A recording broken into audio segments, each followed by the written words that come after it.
கருப்பு கவுனி அரிசி தாங்க இது. கருப்பு கவுனி அரிசி இது ரொம்ப மருத்துவ குணமெல்லாம் ஜாஸ்தியாக இருக்குங்க. இதை நம்ம கஞ்சி வச்சு குடித்தோம்னா அவ்வளோ உடம்புக்கு நல்லது. இது நார் சத்தும் அதிகமாக இருக்குது. வெயிட் லாஸ் பண்ணுறவங்களும் இதை யூஸ் பண்ணிக்கலாங்க. இந்த கஞ்சி ரெடி பண்ணி குடிக்கலாம், குழந்தைங்களுக்கும் கொடுக்கலாங்க. இப்போ இது 3 மணி நேரம் ஊற வச்சு எடுத்து நம்ம கஞ்சிக்காக ரெடி பண்ணிக்கலாங்க. பாருங்கள், இது 4 பேருக்கு நாங்கள் செய்ய போகிறோம் கஞ்சி. அதனால் 1/2 கிலோ அரிசி எடுத்துருக்கோம். இது 1/2 கிலோவே 120 ரூபாங்க. இது நிறைய டிபார்ட்மெண்ட் ஸ்டோர்லலாம் நிறைய கிடைக்கிது. இதை வாங்கி யூஸ் பண்ணி பாருங்கள். இப்போ நம்ம இதை ஊற வச்சிடலாம்.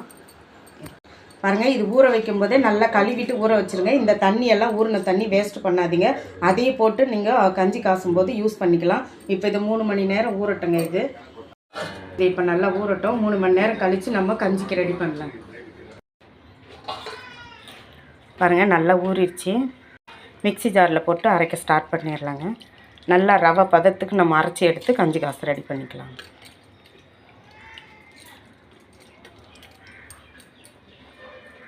இந்த தண்ணியை வடித்து வச்சுக்கிட்டோம்னா நம்மளுக்கு கஞ்சி காசும் போது யூஸ் ஆகும். பாருங்கள், இது போல் நல்லா ரவை பதத்துக்கு அரைச்சி எடுத்துக்கோங்க. ஒரு பிளேட் மாற்றிக்கலாம். பாருங்கள், நம்ம தண்ணி விடாமல் அரைச்சிடலைங்களா ரவை பதத்துக்கு. இப்போ இதை இந்த தண்ணியிலேயே போட்டு நம்ம ஊற வச்ச தண்ணியிலேயே போட்டு கரைச்சி நம்ம கஞ்சி காசை ஸ்டார்ட் பண்ணிடலாங்க.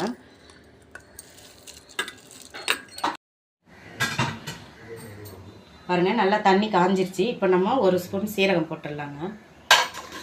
இப்போ நம்ம கட் பண்ணி வச்சுருக்கிறோம் சின்ன வெங்காயம். இது 1 பல் பூண்டு, ஒரு முழு பூண்டுங்க. 1 பல்ல முழு பூண்டு. இதை பொடிசாக கட் பண்ணிக்கோங்க. இதெல்லாம் உடம்புக்கு அவ்வளோ நல்லதுங்க. நம்ம அரிசி போடுறதுக்கு முன்னாடியே குக்கரில் இதெல்லாம் போட்டு ஒரு கொதி வந்த உடனே அதுக்கப்புறமா நம்ம அதை அரைச்சி வச்சுருக்கோம் இல்லைங்களா, அதை போட்டு நம்ம கஞ்சி காசுலாம்.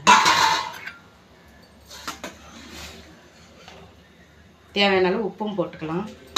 பாருங்கள், நம்ம தேவையான அளவு உப்பு போட்டுடலாங்க, கல் உப்பு. அது கொஞ்சம் ஒரு கொதிச்ச உடனே நம்ம அரிசி போட்டுடலாங்க.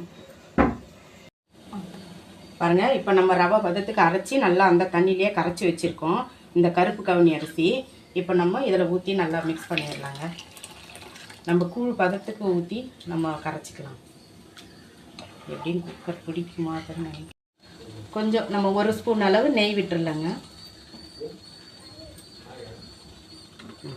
ஏன்னா இது அடி பிடிச்சிட்டே இருக்கும், அதனால் நீங்கள் கிளறி விட்டுக்கிட்டே இருங்க. பாருங்கள், குக்கரில் தான் செய்யலான்னு கஞ்சி ரெடி பண்ணோம். ஆனால் அரிசி அதிகமாகிட்டதுனால அது குக்கர் பிடிக்கல, அதனால் குண்டானுக்கு மாற்றிக்கிட்டேங்க.